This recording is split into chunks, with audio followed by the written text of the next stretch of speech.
السلام علیکم دوستوں، میرا نام زین العابدین ہے اور آپ دیکھ رہے ہیں میرا یوٹیوب چینل زین آفیشل۔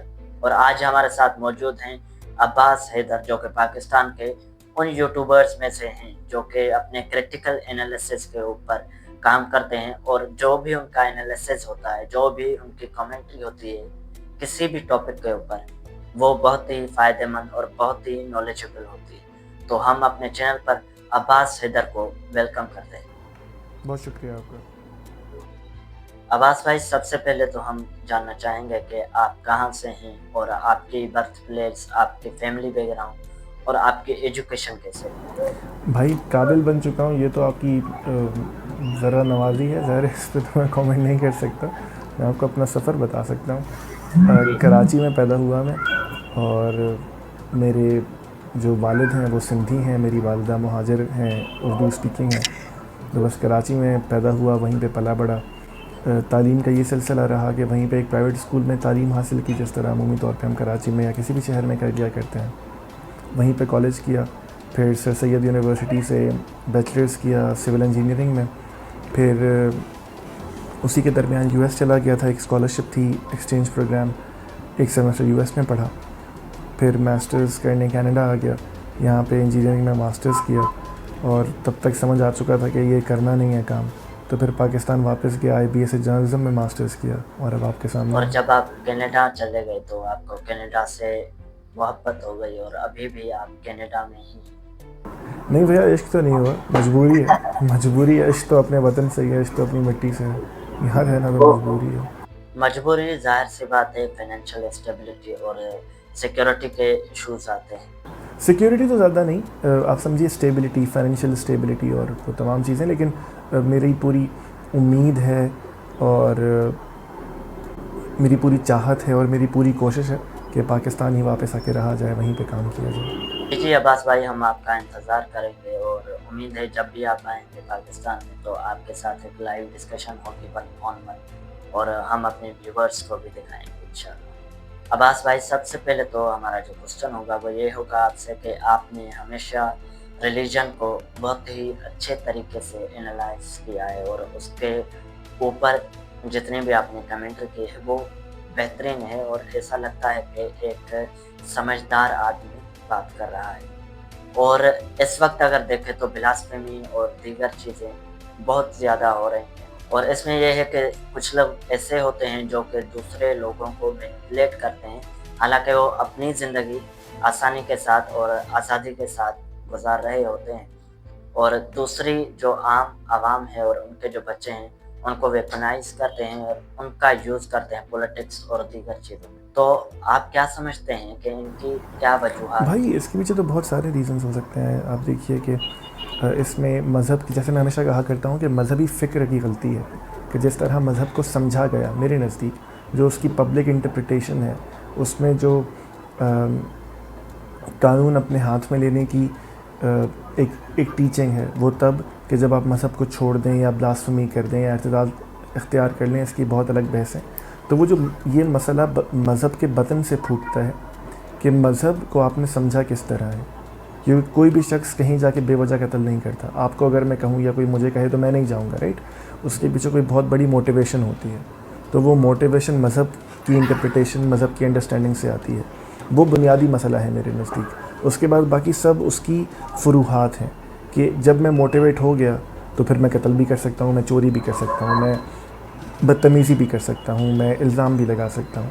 تو اصل مسئلہ میرے نزدیک مذہبی فکر کا ہے، باقی تمام چیزیں اس کی فروحات ہیں۔ جی عباس بھائی، ایسا ہی ہے۔ اور اگر میں آپ سے یہ کوسچن کروں کہ اس کی جڑیں، جو روٹس ہیں، وہ کہاں سے ہیں؟ پاکستان میں ایسا کون سا دور گزرا جس میں یہ چیزیں مزید پالش ہو گئی اور مزید ہمارے لیے مشکلات کا باعث بن گئی؟ مذہب کی پولیٹیکل تعبیر دیکھیں نا، مذہب کی سیاسی تعبیر تو اس کا صحرا جاتا ہے مولانا مودودی کے سر، اور پاکستان کے اوائل میں وہ پاکستان میں آئے بھی، انہی کا لٹریچر، انہی کی سیاسی تعبیر کو پھر ڈاکٹر اسرار لے کر آگے چلے، اور مولانا مودودی کا لٹریچر اتنا پاورفل تھا، یا ان کی بات میں اتنا دم تھا خاص طور پہ مذہبی ذہن کے لیے، کہ وہ صرف پاکستان میں نہیں آئے، اخوان المسلمین، جماعت اسلامی، جتنی یہ بڑی پارٹیز آپ کو دکھتی ہیں جنہوں نے الٹیمیٹلی اسلامی ریاست قائم کرنے کی کوشش کرنی ہے، وہ مولانا مودودی صاحب کے لٹریچر کو ہی اپنا نصب العین سمجھتی ہیں۔ تو ایک تو مولانا مودودی صاحب کا وہ مذہبی فکر تھا. اگر آپ پاکستان کے حوالے سے بات کریں تو پاکستان جس بنیاد پہ بنا میرے خیال میں وہ اپنے اندر یہ مادہ رکھتی تھی اور رکھتی ہے کہ اس کے بعد مذہبی منافرت ہوگی. جب آپ نفرت کی بنیاد پہ ایک خطے کو ڈیوائیڈ کریں گے تو وہ نفرت، کیونکہ نفرت ایک جگہ رہتی نہیں ہے نا، کوئی بھی جذبہ ایک جگہ رہتا نہیں ہے. پہلے وہ نفرت ہندو ورسز مسلم تھی، پھر وہ مسلم ورسز مسلم ہو گئی، پھر وہ سنی ورسز شیعہ ہو گئی، پھر وہ سنی ورسز سنی ہو گئی، پھر وہ سنی ورسز احمدی ہو گئی. جب آپ نفرت کی بنیاد پہ اپنی مذہبی فکر کی بنیاد رکھتے ہیں، جب آپ کا نصب العین یہ ہوتا ہے کہ تمام ہی جو نان مسلمز ہیں، جو کافر ہیں، انہیں جینے کا حق نہیں ہے، انہیں حکومت کرنے کا حق نہیں ہے، خدا کی زمین پر تو خدا کا قانون ہوگا جو ہم نے نافذ کرنا ہے. اور اس کے لیے پھر آپ ایک ملک بھی بنا لیتے ہیں. ملک بنا، اس کے اپنے بہت سارے سیاسی مسائل بھی ہیں، لیکن جب آپ ملک کے لیے نعرہ استعمال کرتے ہیں اور ان سب کا عمل گمیشن ہے کہ جو پاکستان میں آج ہم دیکھتے ہیں. اور عباس بھائی اگر ہم دیکھیں تو پچھلے 1-1.5 سال سے پاکستان میں بلاسفیمی کے کیسز بہت زیادہ ہو گئے ہیں. حالانکہ ان کے لیے لاز موجود ہیں، لیکن اس کے باوجود بلاسفیمی کے کیسز اور بلاسفیمی کے اوپر قتل ہونا لوگوں کا عام ہو گیا ہے. تو اس کے پیچھے آپ کیا ریزن سمجھتے ہیں؟ بھائی ان کے نیچے وہی فکر کی غلطی ہے نا. جیسے میں نے ہمیشہ کہا کہ بار بار اگر ایک بھوکا چوری کرتا ہے نا، میں اگزامپل دے رہا ہوں آپ کو، تو آپ یہ تو کہہ سکتے ہیں کہ وہ چور اس گھر میں کیسے داخل ہوا، اس نے کنڈی توڑی یا نہیں، اس نے الارم سسٹم کو ٹرن آف کیا یا نہیں، اس نے آ کے کسی کو گولی ماری یا نہیں، اس نے کیا چیز چرائی یا نہیں. جو یہ تمام چیزیں فروحات ہیں. بنیاد ہے کہ وہ بھوکا تھا. وہ بھوکا ہوگا تو وہ چوری کرے گا. اگر وہ کما نہیں سکتا تو اس کو کھانا چاہیے نا. تو جو بنیاد ہے وہ بھوک ہے. تو آپ صرف ابھی یہ اتفاق ہے کہ 4-5 کیسز ایک ساتھ ہو گئے، ورنہ ممتاز قادری والا معاملہ ہمیں یاد ہے، اس سے پہلے وہ بھٹی صاحب کا معاملہ ہمیں یاد ہے. کتنے لوگ ہیں جو ہم نے اس طرح لقمہ اجل بنا دیے. تو یہ مسئلہ اسلامی وطن سے اٹھا ہے. لیکن بہرحال ہر فکر ڈیولپ ہوتی ہے نا. جب آپ معاشرے میں سانس لینے کی جگہ ہی ختم کر دیں، جب آپ معاشرے میں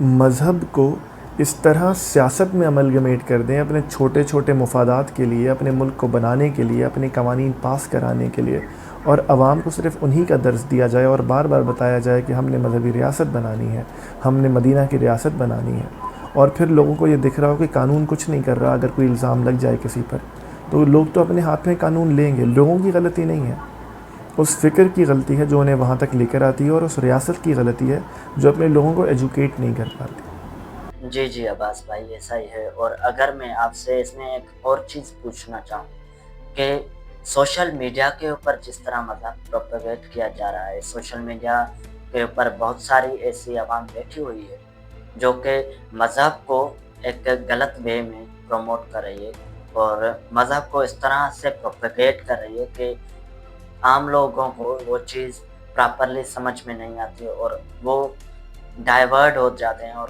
وہ جو ایکٹ کرتے ہیں وہ بیسیکلی دوسری چیزوں سے موٹیویٹ ہوتا ہے. تو ان سوشل میڈیا کے اوپر بیٹھے ہوئے یوٹیوبرز اور دیگر لوگوں کے لیے آپ کا کیا خیال ہے؟ آپ صحیح کہہ رہے ہیں. جیسے میں نے آپ کو کہا نا، دیکھیے آپ سوشل میڈیا پر کیا چیز پروپیگیٹ کرتے ہیں، وہ چیز پروپیگیٹ کریں گے جو آپ کو بھلی لگے گی، جو آپ کو بہتر لگے گی، جس کو آپ صحیح سمجھیں گے.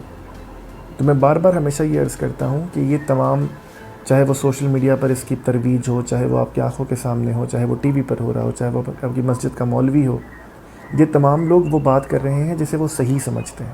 ان کی نیت پر شک کرنا کہ وہ ملک میں فساد کرنے کی کوشش کر رہے ہیں، میں اس کا قائل نہیں. اس پر شک کرنا کہ وہ اسے غلط سمجھتے ہیں لیکن صحیح سمجھ کے بیان کر رہے ہیں، اس کا میں قائل نہیں ہوں، کیونکہ کسی کی نیت کی تشخیص میں نہیں کر سکتا. اور جہاں سے وہ کھڑے ہو کے بات کر رہے ہیں وہیں سے دیکھنا چاہیے، رائٹ. تو وہ جہاں سے کھڑے ہو کے بات کر رہے ہیں پھر وہ سوشل میڈیا کا استعمال کریں. کیونکہ اگر آپ سوشل میڈیا کو چھوڑ بھی دیں، ممتاز قادری صاحب نے جو سلمان تاثیر کو مارا تو سوشل میڈیا کے ذریعے تو نہیں مارا تھا، وہ تو مفتی یا کیا نام تھا ان کا، حنیف قریشی صاحب کی تقاریر سن کے مار دیا تھا. تو اس میں پھر اس کو آپ کہاں پلیس کریں گے؟ تو مسئلہ فکر کا ہے، مسئلہ مذہب کو سمجھنے کا ہے، مسئلہ قانون کو اپنے ہاتھ میں لینے کا ہے. مسئلہ یہ ہے کہ آپ دوسرے کو اسلام چھوڑنے پر یا اس کے تنقید کرنے پر مار سکتے ہیں، گویا کہ اگر اس نے وہ کی بھی نہیں، آپ کے سمجھنے پہ آپ اسے مار سکتے ہیں. مسئلہ فکر کا ہے. اور دوسری چیز میں آپ سے یہ پوچھنا چاہوں گا کہ اس میں ہماری اسٹیٹ کا کیا رول رہے گا، کیونکہ اگر دیکھا جائے تو اتنے سارے کیسز ہو رہے ہیں، لوگ ایک دوسرے کو مار رہے ہیں مذہب کے بنیاد پر، اور اسٹیٹ جو ہے وہ ابھی تک خاموش بیٹھی ہوئی ہے، حالانکہ بہت سارے لاز ہیں بلاسفیمی کے اوپر، اور اگر کوئی کسی کو قتل کر بھی دیتا ہے تو وہ کیسز جو ہیں سالو نہیں ہو پاتے، وہ کیسز انسالوڈ رہتے ہیں. تو اس کے پیچھے آپ کیا سمجھتے ہیں؟ ریاست استعمال کرتی ہے نا. ریاست دیکھیے، اگر یہ اس کو اس طرح سمجھے کہ ریاست نے ہمیشہ مذہب کو استعمال کیا، چاہے وہ پاکستان کا بننا ہو، پھر چاہے وہ قوانین ہو، چاہے پھر وہ آبجیکٹیو ریزولوشن سے ریاست کا خود کو لیجیٹمائز کرنا ہو. جب آپ مذہب کو استعمال کریں گے تو پھر آپ اور اسی کو آپ عوام میں پروپیگیٹ کریں گے، تو پھر یہ مرحلہ آئے گا کہ جب باجوہ صاحب آرمی چیف بننے والے ہوں گے تو ان پہ یہ الزام لگے گا کہ وہ احمدی ہیں، اور انہیں پھر عمرہ کرنا پڑے گا اور گھر پہ میلاد کروانی پڑے گی اور اپنے والد کی قبر دکھانی پڑے گی کہ بھائی میں سنی مسلمان ہوں، میرے ساتھ کیا کر رہے ہو. تو جب آپ نفرت کی پروپیگیشن کرتے ہیں تو وہ عوام کے ہاتھ میں پھر منوپلی چلی جاتی ہے. اس کے بعد ریاست کیونکہ اس کو استعمال کرتی ہے اور ریاست اس کے بارے میں سیریس نہیں ہے تو ریاست بولتی ہے ہونے دیں. لیکن اس چیز کو یاد رکھیے، جب اپنے اوپر آتی ہے تو ریاست ریئیکٹ کرتی ہے. جب یہ کہا گیا کہ آرمی چیف کو ٹانگ دو یا چیف جسٹس کی گردن اتار دو تو یہ سارے پکڑے گئے، ان کو جوتے بھی لگے، ان کو جیلوں میں ڈالا گیا، ان کے ریمانڈ بھی ہوئے، سر چیز ہوئی. لیکن جب تک ریاست اپنی کوتاہیوں سے نظریں چرا کر یا آپ کی نظریں ہٹا کر اس طرف آپ کو لگا رہی ہے تو ریاست کا بھی فائدہ ہے. وہ جانتی ہے کہ جب ان لوگوں کو روکنا ہے تو روکا جا سکتا ہے. تو ریاست، وہ اردو میں شعر ہے نا کہ شریک جرم نہ ہوتے تو مخبری کرتے، تو ریاست شریک جرم ہے اس لیے مخبری نہیں کرتی. جی عباس بھائی، اور اس سارے سینیریو میں اگر ہم دیکھیں تو سندھ نے بڑا ریزسٹ کیا. جب سندھ میں بلاسفیمی کا کیس ہوا تو لوگ سڑکوں پر آئے، لوگوں نے پروٹیسٹ کیا، اور اس کے پیچھے یہ ہو سکتا ہے کہ انہوں نے اپنے صوفیزم، انہوں نے اپنا کلچر، انہوں نے جو بڑوں سے ملنے والا ہیریٹیج تھا اس کو اپنے پاس رکھا، اور جب بھی ایسا ٹائم آیا کہ وہ ان چیزوں کو سامنے لے کر آئیں اور ان چیزوں کی بنا پر آ کر دوسروں کے سامنے ریزسٹ کریں تو انہوں نے کیا. تو یہ جو سندھ پہ لوگوں نے ریزسٹ کیا اور اپنی پاور دکھائی، تو آپ کا اس کے بارے میں کیا خیال ہے؟ بھائی سب سے بہتر تو سندھ کے ساتھ اگر اس کی تاریخ دیکھیے تو ہمیشہ یہ ہوا کہ ہم سندھی تو ہندو اور مسلمان ساتھ ہی رہے. اگر آپ ہندو تہذیب کو دیکھیے، آپ سندھی تہذیب کو دیکھیے تو وہ اٹھی ہی سندھو دریا سے. تو ہم تو اس تہذیب کے امین ہیں کہ لوگ ساتھ مل کے رہ سکتے ہیں. آپ چونکہ خود سنتے ہیں، آپ یہ جانتے ہیں کہ ہمارے ہندو دوست ہوتے ہیں، ہمارے گھروں میں آتے ہیں، ہم ان کے گھروں میں جاتے ہیں، کبھی کوئی فرق ہی ہم نے نہیں کیا.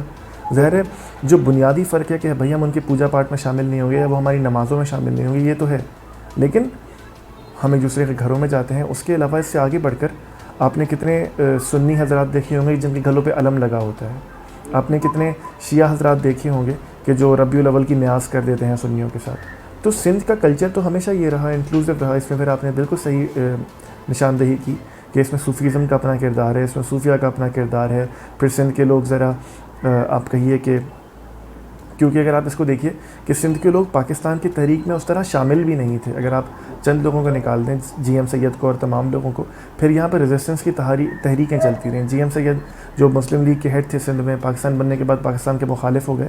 تو سندھ میں ہمیشہ یہ مادہ رہا اور ہے کہ وہ کانفلکٹنگ آئیڈیاز کو ایکسیپٹ کرتا ہے کیونکہ ہماری تاریخ ایسی ہے. جی عباس بھائی، اور اگلی بات میں آپ سے یہ پوچھنا چاہتا ہوں کہ اس بار جو 26ویں آئینی ترمیم آئی، 26th امینڈمنٹ، تو اس کو آپ کس نظر سے دیکھتے ہیں؟ ظاہر ہے بھائی طاقت کے بے رحمانہ استعمال کی طرح دیکھتا ہوں. ریاست آپ دیکھیے نا کتنی مذاق خیز بات ہے کہ یہی پارٹیز اور یہی ریاست نے 1 سال پہلے لاز اینڈ پروسیجرز بل بنایا تھا کہ جہاں پہ چیف جسٹس اکیلا ڈکٹیٹر نہیں بن سکتا، وہ تین مل کے ڈیسائیڈ کریں گے، سوموٹو لیا جا سکتا ہے، یعنی یہ تمام چیزیں، اور جوڈیشری کو انڈیپینڈنٹ کر رہے تھے. اور اب وہ یہ کہہ رہے ہیں کہ نہیں، چیف جسٹس ہم ڈیسائیڈ کریں گے، کانسٹیٹیوشنل کورٹس اس طرح بنے گی یا اس طرح بنے گی. تو بھیا پاکستان میں آپ قوانین کو خاص طور پہ اصول سے نہیں دیکھ سکتے. آپ انہیں دیکھیں گے کہ اس وقت طاقتور کو کیا چاہیے. اور اس وقت طاقتور کو یہ چاہیے، اور اس میں بالکل ڈھکی چھپی بات نہیں کرنی چاہیے، ہم اسٹیبلشمنٹ کی بات کر رہے ہیں، انہیں یہ چاہیے کہ حکومت ان کی ہو جو بن گئی، انہیں یہ چاہیے کہ عدلیہ ان کی ہو جو وہ بنانے کی کوشش کر رہے ہیں، ادارے ویسے ہی ان کے ہیں۔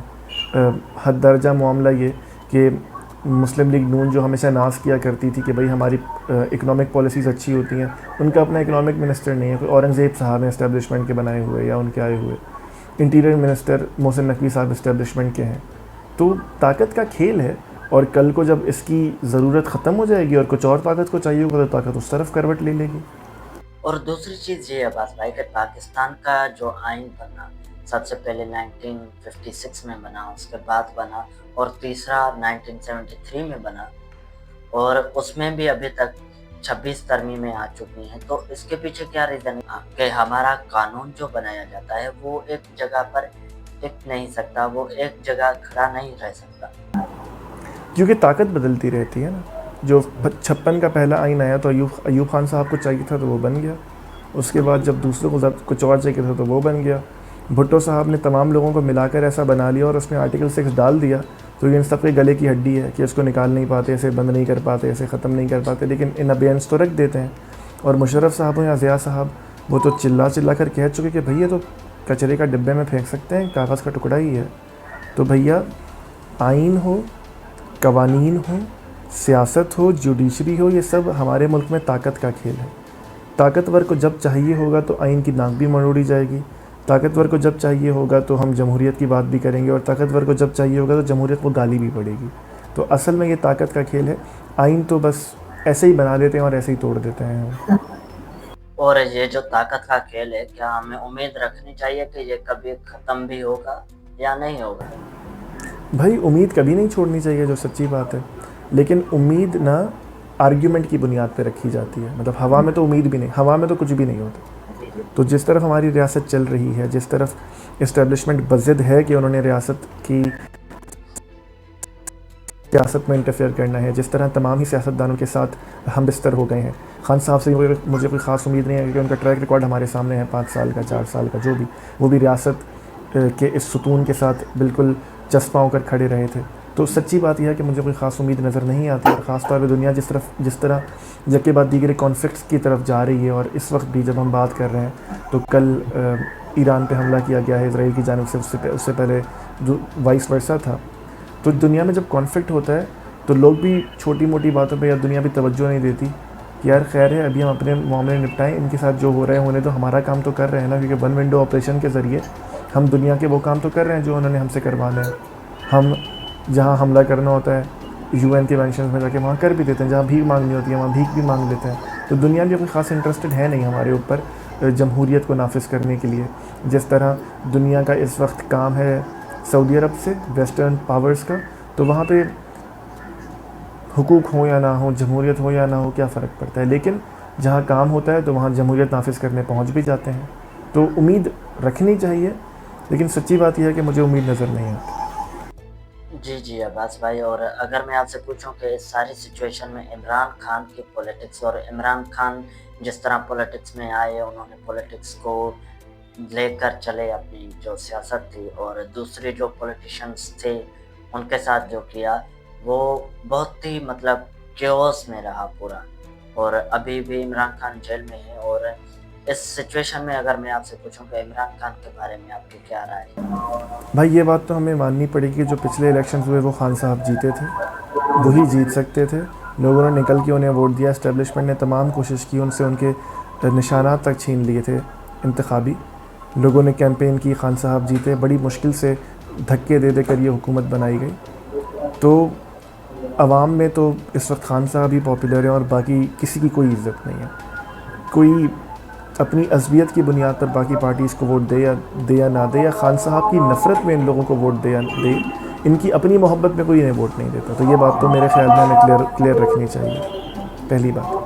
دوسری بات بھائی یہ کہ خان صاحب اس وقت جیل میں ہیں، انہوں نے بہت رجسٹ کیا کہ وہ جیل میں نہ جائیں، جب زمان پارک میں پولیس آئی بھی تو انہوں نے لوگوں کو بولا آ جاؤ اور تمام چیزیں، لیکن بہرحال وہ پچھلے 1-1.5 سال سے جیل میں ہیں۔ جیل انسانوں کو تبدیل کر دیتی ہے، ہم نے ہمیشہ دیکھا ہے۔ تو وہ جیل سے نکل کر کیا کرتے ہیں یہ مجھے نہیں پتہ، لیکن جیل میں رہتے ہوئے ان کے کچھ اقدامات ایسے ہیں جو مجھے حوصلہ افزا نہیں لگتے، کہ اس وقت سیاست کے بجائے اگر وہ کے پی کے کی ڈیولپمنٹ پر توجہ دیتے تو وہ کوئی بہتر وزیر اعلیٰ بناتے. وہاں سے بیٹھ کر بھی کانفلکٹنگ ریمارکس اور اسٹیبلشمنٹ کو کہنا کہ مجھ سے بات کر لو, تو محسوس یہی ہوتا ہے کہ انہیں بھی یہ بالآخر سمجھ آ گیا ہے. اور پہلے بھی انہیں یہ سمجھ تھی, ظاہر اسٹیبلشمنٹ کے ہاتھوں استعمال ہوا نا, لڑے بھی تب جب اپنی کرسی گئی, لڑے بھی تب, ورنہ تو اس سے پہلے تو شہریار آفریدی صاحب نے کہا تھا کہ آرمی چیف تو باپ ہوتا ہے قوم کا, تو وہ انہوں نے تو باجوہ صاحب کو ہمارا باپ بنا دیا تھا. تو جیل سے نکلنے کے بعد وہ کیا کرتے ہیں یہ کہنا تو بہت مشکل ہے. طاقت انسان کو تبدیل بھی کر دیتی ہے, جیل بھی انسان کو تبدیل کرتی ہے, لیکن ان کے جو خیالات ہیں اور جو ان کے اقدامات ہیں وہ مجھے بتاتے ہیں کہ ان میں کوئی خاص اچھی تبدیلی نہیں آئی سیاسی طور پر. جی عباس بھائی, اور لوگ یہ کہتے ہیں کہ عمران خان کی جو پرسنالٹی کلٹ ہے وہ بہت زیادہ ہے, کیونکہ ان کا ماننا یہ ہے کہ عمران خان نے ہمیشہ اپنی پرسنالٹی کو امپاور کیا ہے اور اپنی جو پارٹی ہے اس کو اسٹرینتھن کرنے کی کبھی بھی کوشش نہیں کی. اور اگر ہم دیکھیں اس بار جو 2024 میں الیکشنز ہوئے تو ان میں بغیر عمران خان کے, کیونکہ وہ جیل میں تھے, ان کی پارٹی سے جو لوگ آئے وہ بھی جیت گئے. تو اس کے بارے میں آپ کا کیا کہنا ہے بس؟ بھائی اس میں دیکھیے نا, پی ٹی آئی کو ووٹ نہیں پڑا. جب بھٹو صاحب کے بارے میں ہم کہا کرتے تھے کہ بھٹو صاحب کھمبے کو بھی کھڑا کر دیں تو کھمبا جیت جائے گا, تو جو لوگ جیتے وہ پی ٹی آئی کی وجہ سے جیتے, وہ خان صاحب کی وجہ سے جیتے, وہ خان صاحب کے نشان پر جیتے. اور ہماری قوم کا یہ ہمیشہ مسئلہ رہا ہے, اور جو پسماندہ قومیں ذہنی طور پر ہوتی ہیں, جو جنہیں سسٹمز نہیں پتہ ہوتے یا ان پر وہ یقین نہیں رکھتی ہیں, انہوں نے کبھی دیکھے نہیں ہوتے, سچی بات ہے, تو انہیں یہ نہیں پتہ ہوتا کہ بھئی سسٹمز ترقی کرتے ہیں, انسان ترقی نہیں کرتے. انسان مسیحا نہیں ہوتے, سسٹمز ہیں جو الٹیمیٹلی فروٹس دیتے ہیں. تو جب ہم نے خان صاحب کو مسیحا بنا لیا اور مسیحا بنا کر پیش کیا گیا ہمارے سامنے, تو قوم نے قبول کیا, بیکاز قوم تو انتظار کر رہی تھی مسیحا کا. دیکھیے جب ایک انسان مجبور ہوتا ہے نا, اور اس کو بتایا گیا ہے کہ ہمیشہ مسیحا آتا ہے, اس کو بلیم نہیں کرنا چاہیے, جس طرح بھوکے کو بلیم نہیں کرنا چاہیے اگر وہ چوری کر لے. تو ہماری قوم, جب سب کو پتہ ہے کہ ہمارے معاملات خراب ہیں, ہمارے ملک کے حالات خراب ہیں, اور ابھی سے نہیں ہے, بہت وقت پہلے سے ہیں, ہماری اکنامکلی ہم ترقی نہیں کر رہے, اسٹیبلشمنٹ کے ہاتھوں سب استعمال ہو رہے ہیں, اسٹیبلشمنٹ خود استعمال ہو رہی ہے. تو اگر ایک شخص ان سے الگ کھڑا ہو اور جس میں پروپیگنڈا کا سہارا بھی بہت ہو, اور خان صاحب خود بہت کیرسمیٹک ہیں, اس کا تو انکار نہیں کیا جا سکتا, رائٹ. تو یہ تمام چیزیں ایک مسیحا بناتی ہیں. اور ہماری قوم پہلے اس مسیحا سے پہلے استغفار محمد چودھری, آپ کو یاد ہوگا, ہم نے مسیحا بنا لیے تھے. پھر ہم نے راحیل شریف مسیحا بنا لیے تھے کہ جانے کی باتیں جانے دو, شکریہ راحیل شریف. تو ہم تو مسیحا کی تلاش میں رہتے ہیں. خان صاحب وہ مسیحا کے سارے باکسز ٹک کرتے تھے, اور لیکن یہ بھی حقیقت بات ہے کہ جب تک اسٹیبلشمنٹ ان کے ساتھ نہیں تھی تو 90s سے وہ ایک سیٹ لیا کرتے تھے میاں والی کی, اکثر وہ بھی ہار جاتے تھے, ٹانگا پارٹی تھی وہ. تو جب مسیحا بنایا گیا تو وہ مسیحا بنے, تو اس میں پھر وہ پاور پولیٹکس ہی ہے. اور ابھی اگر میں آپ سے ایک کوسچن کروں کہ پاکستان, انڈیا اور بنگلہ دیش, یہ کوئی ٹائم تھا جب تینوں ساتھ تھے, اور ابھی پاکستان بھی الگ ہے, انڈیا بھی الگ ہے, اور بنگلہ دیش بھی الگ ہے. لیکن اگر اس سارے سچویشن میں دیکھا جائے تو انڈیا نے بھی ترقی کر لی ہے, اور بنگلہ دیش جو ہم سے جدا ہوا 1971 میں, وہ بھی ابھی ترقی کر رہا ہے. لیکن پاکستان کی جو اکانومی ہے وہ دن بدن پیچھے آتی چلی ہے, وہ دن بدن نیچے آ رہی ہے. تو اس کے پیچھے آپ کیا ریزن سمجھتے ہیں کہ انڈیا نے ترقی کر لی اور ہم پیچھے رہ گئے ہیں؟ بھائی اگر آپ انڈیا کی بات کریں تو یہ ابھی جمعہ 8 دن پرانی بات ہے کہ انڈیا نے ترقی کرنا شروع کیا, ورنہ 60s 70s 80s تک بھی 90s تک بھی ہم ان سے بہتر تھے, ہمارے اکنامک ماڈلز ان سے بہتر تھے. اس کی وجہ پھر دوسری ہے کہ ہم کیونکہ دنیا کے کام آ رہے تھے, ہم سوویت یونین کی وار لڑ رہے تھے تو ہمیں ڈالرز مل رہے تھے. لیکن حقیقت بات یہ ہے کہ ہم سسٹم نہیں بنا سکے, ہم کوئی ایک نظام نہیں بنا سکے. آپ دیکھیے نا, اس کو آسان کر لیجئے, آپ کو اگر دکان کھولنی ہے تو آپ پولیس اسٹیشن کے برابر میں کھولیں گے یا ڈاکو کے گھر کے برابر میں کھولیں گے؟ آپ پولیس اسٹیشن کے برابر میں کھولیں گے, کیونکہ آپ کو پتہ ہے کہ سیفٹی ہے. تو ہمارے ملک میں نظام کی سیفٹی نہیں ہے. کل جمہوریت ہو سکتی ہے, پرسوں کچھ اور ہو سکتا ہے. آج آپ ایک بزنس کر رہے ہیں جنہیں لوگوں کو بلا رہے ہیں, کل آپ کچھ اور کر سکتے ہیں. تو میں انویسٹ کیوں کروں آپ کے ملک میں؟ اور اس سب کی سچویشن میں جب آپ ملک میں پاور پولیٹکس کرتے رہے, تعلیم پہ اپنے توجہ نہیں دی, تو چلو باہر سے پیسے نہیں آئے, اندر کے لوگوں نے بھی کچھ انوینٹ نہیں کیا, کچھ بنایا نہیں, کوئی پروڈکٹ خود نہیں بنے, کیونکہ تعلیم پہ تو توجہ تھی نہیں. آپ کی توجہ یا تو مذہب پہ تھی, مذہب کے سیاسی استعمال پہ تھی, یا سیاست پہ تھی. تو دونوں دو طرفہ تلوار ہے کہ جس میں ہم نے اپنے پیٹ پہ خود ہی ماری ہے اور کوئی اس میں قصوروار نہیں ہے. ہم ایکسپلائٹیشن اچھی کر لیتے ہیں. جیسے آپ نے کہا کہ ایسٹ پاکستان جب ہمارے ساتھ تھا تو شہاب نامہ میں رائٹر لکھتے ہیں کہ عذر خیال کہ جب مجیب الرحمان صاحب یہاں پر آئے اور انہوں نے بولا کہ اچھا بھائی میرا ایسٹ پاکستان ترقی نہیں کر رہا, ویسٹ بہت ترقی کر رہا ہے, دیکھا بڑی بلڈنگز, شاندار روڈ, بڑی عمارتیں, بڑے سسٹمز, تو انہوں نے سجدہ شکر بجا لائے جب زمین پر, تو انہیں پٹسن کی خوشبو آئی. پٹسن وہ چیز ہے جو ایسٹ پاکستان میں بنا کرتی تھی. تو ہم ایکسپلائٹ اچھا کر لیتے ہیں. اپنی جب کوئی چیز ہمارے پاس تھی ہی نہیں تو جہاں کھڑے تھے وہیں کھڑے ہیں, اس سے نیچے چلے گئے, بیکاز کسی چیز کو آگے لے کے جانے کے لیے میکینزم ہوتا ہے نا, میکینزم ہمارے پاس ریاست کا ہی نہیں ہے. اگر میں آپ سے سچ عرض کرتا ہوں کہ اگر ہم اسٹیبلشمنٹ کے کردار کو حقیقت مان کر ہی چلنا شروع کر دینا تو ہم پھر بھی ترقی کر لیں گے, کیونکہ نظام تو ہوگا جو چل رہا ہوگا. اس وقت تو کوئی نظام ہی نہیں ہے. جیسے ہم نے وہ 26ویں آئینی ترمیم کی بات کی, 1 سال پہلے کچھ اور تھا, یہی لوگ کر رہے تھے, اور آج کچھ اور ہے. تو آپ بتائیے نا کہ حالات کے حساب سے جب آپ چیزیں تبدیل کریں گے تو میں کیوں آپ کے پاس انویسٹمنٹ کرنے آؤں گا. جی عباس بھائی, اور اس سارے جو ہم بات کی اس میں ایک چیز اور ہے, وہ ہے ایجوکیشن کے. ہم نے کبھی بھی ایجوکیشن کے اوپر انویسٹ کیا ہی نہیں. ہم نے بچوں کو تعلیم دی ہی نہیں جو آگے جا کر ہمارے لیے پروڈکٹیو ثابت ہوں. اور دوسری بات یہ کہ جب بھی ہم بجٹ پیش کرتے ہیں تو وہ اس کرائٹیریا کو میٹ ہی نہیں کرتی جو ہمیں UN سجیسٹ کرتا ہے کہ آپ کو اپنی جو آمدنی ہے, جو GDP ہے, اس کی کم از کم 4% ایجوکیشن کے اوپر انویسٹ کرنی ہے. لیکن ہم کیا کرتے ہیں 1.7 یا میکسیمم کبھی کبھی ہم نے 2 کر دی. تو اس ساری سچویشن میں اگر ریاست کو سمجھ میں آ گئی ہے کہ ایجوکیشن کے بغیر آگے بڑھنا ناممکن ہے, تو آپ کیا سمجھتے ہیں کہ کیوں ابھی تک وہ ایسے اقدامات نہیں لے رہے کہ ایجوکیشن کو بہتر بنایا جائے؟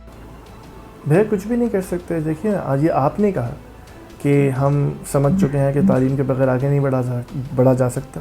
کون سمجھ گیا ہے؟ آپ سمجھ گئے ہوں گے, آپ کے دوست سمجھ گئے ہوں گے, فیصلہ کرنے والے تو نہیں سمجھے. سمجھے ہوتے تو ان کے عمل سے دکھتا کہ انہوں نے سمجھا ہے. تو جب انہوں نے سمجھا ہی نہیں ہے تو پھر تو عبث ہے نا بات کرنا. انہوں نے یہ سمجھا ہے کہ ملٹری اسٹیبلشمنٹ کو اور پیسے دے کر ان کی سیلریز اور ان کی پینشنز سویلین کھاتے میں ڈال کر یہ دکھا کر کے ہمارا بجٹ, ہم کم بجٹ لیتے ہیں, زیادہ بجٹ لیتے ہیں, وہ تو یہ سمجھیں کہ قوانین کس طرح پاس کرتے ہیں تاکہ ہمیں فائدہ ہو. وہ تو یہ سمجھیں کہ مذہب کو ریاست میں استعمال کیسے کرنا ہے. وہ تو یہ سمجھیں کہ ایکسٹینشن کیسے لینی ہوتی ہے. وہ تو یہ سمجھیں کہ ایکسٹینشن لینے کے بعد راحیل شریف صاحب کی صورت میں سعودی عرب کی نوکری کیسے کرنی ہوتی ہے. وہ تو یہ سمجھے ہیں کہ پاشا صاحب کی صورت میں UAE میں جا کے کام کیسے کرنا ہوتا ہے. وہ تو یہ سمجھے ہیں کہ ایسا چیز ہوتے ہوئے فیض حمید پلاٹوں پہ قبضہ کیسے کرنا ہے. تو وہ جو سمجھے ہیں وہ کر رہے ہیں. آپ کی غلط فہمی ہے کہ وہ یہ سمجھے ہیں کہ تعلیم کامیابی کی کنجی ہے. شاید وہ یہ سمجھ گئے ہوں کہ اگر ہم نے تعلیم دے دی تو کل کو جن کو ہم تعلیم دے رہے ہیں وہ ہماری جگہ پر آ جائیں اور ہم سے یہ چیز چھین لی جائے. بھیا آپ کے جملے میں اس کا جواب ہے نا, آپ کے سوال میں, کہ ہم نے تعلیم دے دی تو مطلب پاور انہیں کے پاس ہے تعلیم دینے کی. تو جس کے پاس پاور ہے وہ فیصلہ کر رہا ہے. جی, اور اس کے بعد اگر ہم بات کریں کہ اس وقت دنیا میں AI, IT اور ٹیکنالوجی جو ہے وہ بہت ریپڈلی جو ڈیولپمنٹ ہے اور جو ترقی ہے وہ کر رہی ہے. اور پاکستان میں اگر دیکھا جائے تو نہ ابھی تک ہمارے بچوں کو AI, ٹیکنالوجی, سائنس کسی بھی چیز کی اتنی نالج نہیں ہے. اور اگر دیکھا جائے تو فیوچر جو ہے وہ AI اور ٹیکنالوجی کا ہی ہے. لیکن انفارچونیٹلی ہمارے اسٹوڈنٹ ابھی اس ایجوکیشن کو حاصل ہی نہیں کر رہے. تو آپ اگلے 10-15 سال میں پاکستان میں AI کا فیوچر کیا دیکھ رہے ہیں اور ٹیکنالوجی کو کس طرح سے دیکھ رہے ہیں؟ بھائی ہم تو ابھی اپنی آنکھوں کے سامنے دنیا میں تبدیل ہوتے دیکھ رہے ہیں. ابھی سال بھر ہوا کہ ChatGPT آیا, پھر اس کے بعد کچھ اور اس طرح کے اور آپشنز آئے, اور آخر میں اب جو آپ اور میں واٹس ایپ یوز کرتے ہیں اس پہ ایک امیجن کا فیچر ہے کہ آپ لکھتے جائیے اور وہ تصویر بنتی جائے گی چشمے زدن میں. تو میرا خیال ہے کہ فیوچر تو بعد میں, ان کا تو پریزنٹ ہے, تو وہ تو ہمارے سامنے ہے. اور اس میں کرنے کا کام صرف یہ ہے کہ دیکھیے جب ریاست اپنے ہاتھ اٹھا چکی ہے کہ اس نے کچھ نہیں کرنا, تو آپ جیسے لوگ جن کے پاس کوئی اسکل ہے آپ اس اسکل کو آگے ٹرانسفر کیجیے, آپ لوگوں کو سکھائیے, اس کے لیے یوٹیوب چینل بنا لیجیے فار ایگزامپل, تاکہ لوگ اس سے سیکھیں اور آپ کی بھی کمائی کا ذریعہ وہ بنے. ایسا ہوتا ہے نا کہ جب کوئی کشتی ڈوب رہی ہوتی ہے اور جو کشتی کو چلانے والا ہے وہ بھاگ جاتا ہے, یا وہ ڈوب جاتا ہے, یا وہ مر جاتا ہے, یا وہ ہاتھ کھڑے کر لیتا ہے, جو تو پھر جو کشتی میں بیٹھے ہوتے ہیں نا انہیں پتہ ہوتا ہے کہ کشتی ڈوبی تو یہ تو بھاگ جائے گا، ہم مر جائیں گے، تو پھر وہ مل جل کر ہی کچھ کرتے ہیں۔ تو اس سچویشن میں، پاکستان کی سچویشن میں، آپ اور آپ کے دوستوں نے، اس طرح کے لوگوں نے ہی مل جل کر کچھ کرنا ہے۔ اگر آپ کو ریاست سے امید ہے تو بہت غلط امید ہے۔ جی عباس بھائی، اور اگر میں آپ سے پوچھوں کہ اس وقت پاکستان میں برین ڈرین کی سچویشن بھی بہت زیادہ ہو رہی ہے کہ پاکستان کے جو نوجوان ہیں وہ پاکستان کو چھوڑ کر باہر جانے کے لیے بےتاب ہیں اور ہر وہ ممکن کوشش کر رہے ہیں کہ وہ کسی بھی طرح پاکستان سے نکل جائیں، تو آپ کیا سمجھتے ہیں کہ اس برین ڈرین کے پیچھے کیا ریزن ہے؟ بھائی ایک مجبور انسان اور کیا کرے؟ میرے گھر میں اگر کھانا نہیں ہوگا، میرے پاس اسٹیبلٹی نہیں ہوگی، میرے پاس پیسے بھی ہوں لیکن وہ پیسے میں باہر لے کر جاؤں تو وہ 1,000 کا نوٹ مجھے صرف ایک بریڈ اگر دے، یا 1,000 کا نوٹ مجھے 3 لیٹر پیٹرول دے، تو میں کیوں رہوں اس ملک میں؟ دیکھیے ملک سے محبت اپنی جگہ ہونی بھی چاہیے، ہوتی بھی ہے، لیکن اصل میں تو یہ جو ملک ہے نا، یہ خدا کے بنائے ہوئے نہیں، یہ کوئی اخلاقی وجود پہ نہیں کھڑے۔ دنیا نے جب یہ فیصلہ کر لیا کہ ایک دوسرے پہ حملہ نہیں کرنا تو یہ ممالک کی لکیریں کھینچ دی گئیں۔ تو یہ دنیا کا انتظام ہے جو ٹوٹتا بھی رہتا ہے۔ آپ ہی فرما رہے تھے کہ پہلے ہمارے ساتھ ایسٹ پاکستان تھا جو اب نہیں ہے۔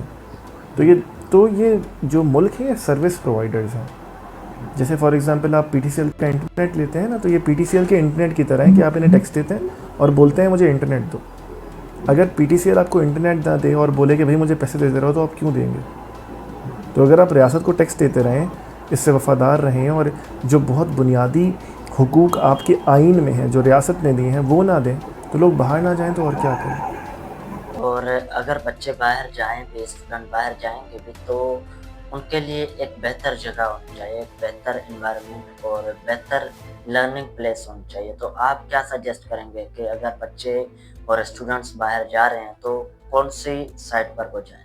بھائی میں ہمیشہ سجیسٹ کرتا ہوں کہ نا، یہ شاید آپ اس کو تھوڑا سیف معاملہ سمجھ سکتے ہیں، وہ یہ کہ ایسی جگہ چوز کیجئے کہ جہاں آپ کو امیگریشن ملے اور سٹیزن شپ مل جائے، کہ آپ کے پاس، اگر آپ پاکستانی نیشنل ہیں تو آپ کے پاس ایک آلٹرنیٹ ہمیشہ ہونا چاہیے، ہمیشہ ہونا چاہیے۔ تو آپ یو ایس چوز کر سکتے ہیں اگر آپ وہاں جا کے پڑھیں اور وہاں پہ پھر کام کرتے کرتے اس جانب چلے جائیں۔ کینیڈا آپ کے پاس آپشن ہے، یورپ آپ کے پاس پورا آپشن، نیوزی لینڈ ہے، آسٹریلیا ہے۔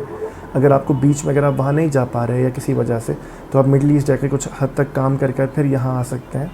تو میرے خیال میں الٹیمیٹ آپ کی ڈیسٹینیشن یہ ہونی چاہیے کہ کسی اور ملک کا پاسپورٹ لینا ہے، تاکہ ایک اور ملک، ایک اور گھر ہو میرے پاس، کہ جب کبھی کوئی موقع ہے، خاکم بدہن کبھی چھوڑنے کا موقع ہے، تو دوسرا میرا گھر ہو۔ ایسا نہ ہو کہ جاب کے، اگر میری جاب وہاں پہ ہے تو میں وہاں رہوں ورنہ نکال دیا جاؤں، جیسے دبئی میں یا مڈل ایسٹ میں ہوتا ہے۔ تو میرے خیال میں ہماری سچویشنز میں اگر آپ دوسری جگہ کو اپنا گھر بنانے کی حیثیت سے دیکھیں تو یورپ ہے، امریکہ ہے، کینیڈا ہے، نیوزی لینڈ ہے، آسٹریلیا ہے، ان جگہوں کو دیکھنا چاہیے۔ عباس بھائی، تقریباً ہم نے ساری چیزیں ڈسکس کر لی، اور ابھی اگر آپ ہمارے جو اسٹوڈنٹس ویور ہیں اور ہمارے جو دوست یہ چینل دیکھتے ہیں تو ان کے لیے کچھ سجیسٹ کر دیں۔ بھائی ہمارے استاد کہا کرتے تھے کہ بس پڑھتے جاؤ۔ شروع میں جب آپ پڑھ رہے ہوتے نا تو کتابیں نہ دیکھو۔ اس کی وجہ یہ ہے کہ جو کتابیں میرے ساتھ ریزونیٹ کریں گی وہ آپ کے ساتھ ریزونیٹ نہیں کریں گی۔ رائٹر کا معاملہ ہوتا ہے، الفاظ کا چناؤ کا استعمال ہوتا ہے، آپ ایک چیز کو پسند کرتے ہیں، ایک کو نہیں پسند کرتے۔ اب تو انٹرنیٹ آپ کے پاس موجود ہے، تو میری آپ لسٹ کو اگر آپ اتنا نہ توجہ دیجیے، گوگل پہ دیکھیے اور اپنے ذوق کے حساب سے سرچ کیجیے، کوئی اور ایک کتاب پڑھنا شروع کر دیجیے۔ آپ کوئی چھوٹی کتاب لے لیجیے، فار ایگزامپل آپ وہ کیا کتاب تھی، میں اس کا بالکل نام بھول گیا، مجھے معاف کیجیے گا۔ دیکھیے اس وقت ذہن کام نہیں کر رہا، لیکن وہ کتاب تھی نا جس میں وہ، خیر چھوڑیے، مجھے بالکل یاد نہیں آ رہی، لیکن اگر میں دوسری کتاب کا آپ سے ذکر کروں، اگر آپ نے کچھ اچھا فنی لٹریچر پڑھنا ہے تو آپ دا کیس آف ایکسپلوڈنگ مینگوز شروع کر لیجیے اگر، تو آپ کو ایک اچھا رائٹر بھی نظر آئے گا، آپ کو اچھی کہانی بھی نظر آئے گی، اس میں سٹائر بھی نظر آئے گا، اس میں پاکستان کے حالات بھی نظر آئیں گے۔ تو آپ کوئی بھی ایک کتاب جو آپ کو ذرا سے بھی اپیل کرتی ہے اسے شروع کر لیجیے۔ آپ پھر اس کے بعد جو چیز آتی جائے وہ پڑھتے جائیے۔ 3 4 5 کتابیں پڑھ لیں گے نا تو آپ کا ذوق ڈیولپ ہو جائے گا، پھر آپ کو خود سمجھ آئے گا کہ آپ نے کیا سلیکٹ کرنا ہے۔ اور عباس بھائی، جانے سے پہلے اگر آپ ہمیں کوئی نصیحت کر دیں، بینگ اے بگ برادر، ایک فرینڈ کی حیثیت سے کہ ہمیں کیا چیز کرنا چاہیے؟ بھائی اس میں سب سے جو بنیادی بات ہوتی ہے نا وہ یہ کہ پہلے خود کو ایجوکیٹ کیجیے، کہ جب تک آپ خود کو ایجوکیٹ نہیں کریں گے آپ کسی اور کو ایجوکیٹ نہیں کر سکتے، پہلی بات۔ دوسری بات یہ کہ کبھی بھی زوم میں مبتلا نہیں ہوئیے گا، کبھی بھی، کہ آپ کوئی کام کر رہے ہیں تو وہ ہو رہا ہے، آپ اگر یوٹیوب پہ ویڈیو بنا رہے ہیں تو عوام ایجوکیٹ ہو رہی ہے، آپ اس بہت گرینڈ اسکیم آف تھنگس میں اپنا کردار تو ضرور ادا کر رہے ہیں لیکن آپ ہول اینڈ سول نہیں ہیں۔ تو اپنی حیثیت اور اپنی اوقات کو سب سے پہلے جانیے، کیونکہ وہ اس طرح ایک محاورتاً کہا کرتے ہیں کہ اگر ایک جگ میں پانی نہیں ہے نا تو وہ گلاس بھر نہیں سکتا۔ اگر آپ میں علم نہیں ہے تو آپ علم آگے پہنچا نہیں سکتے، آپ میں اخلاقیات نہیں ہے تو آپ آگے اخلاق سکھا نہیں سکتے، آپ میں حلم، عقل، تہذیب نہیں ہے تو وہ چیزیں آپ آگے پاس آن نہیں کر سکتے۔ تو جو چیز آپ معاشرے میں دیکھنا چاہتے ہیں وہ اپنے اندر سب سے پہلے پیدا کیجئے، اور اس کو صرف آرٹیفیشلی پیدا نہ کیجئے، علم کی حیثیت سے اسے اختیار کیجئے، اس پہ ایمان لائیے، اسے روزمرہ کی زندگی کا حصہ بنائیے۔ جب وہ بن جائیں گی تو باقی تمام چیزیں آپ سے آپ ہو جائیں گی۔ عباس بھائی تھینک یو سو مچ کہ آپ نے اپنا قیمتی وقت جو ہے وہ ہمیں دیا، ہمارے ویورز کو ٹائم دیا اسپیشلی، تھینک یو سو مچ۔ اور دوستو اگر آپ مزید ایسے ویڈیوز دیکھنا چاہتے ہیں ہمارے اس چینل پر تو ہمارے چینل کو سبسکرائب کریں، ویڈیو لائک کریں، شیئر کریں، کمنٹ کریں۔ Thank you so much, love you. بہت شکریہ۔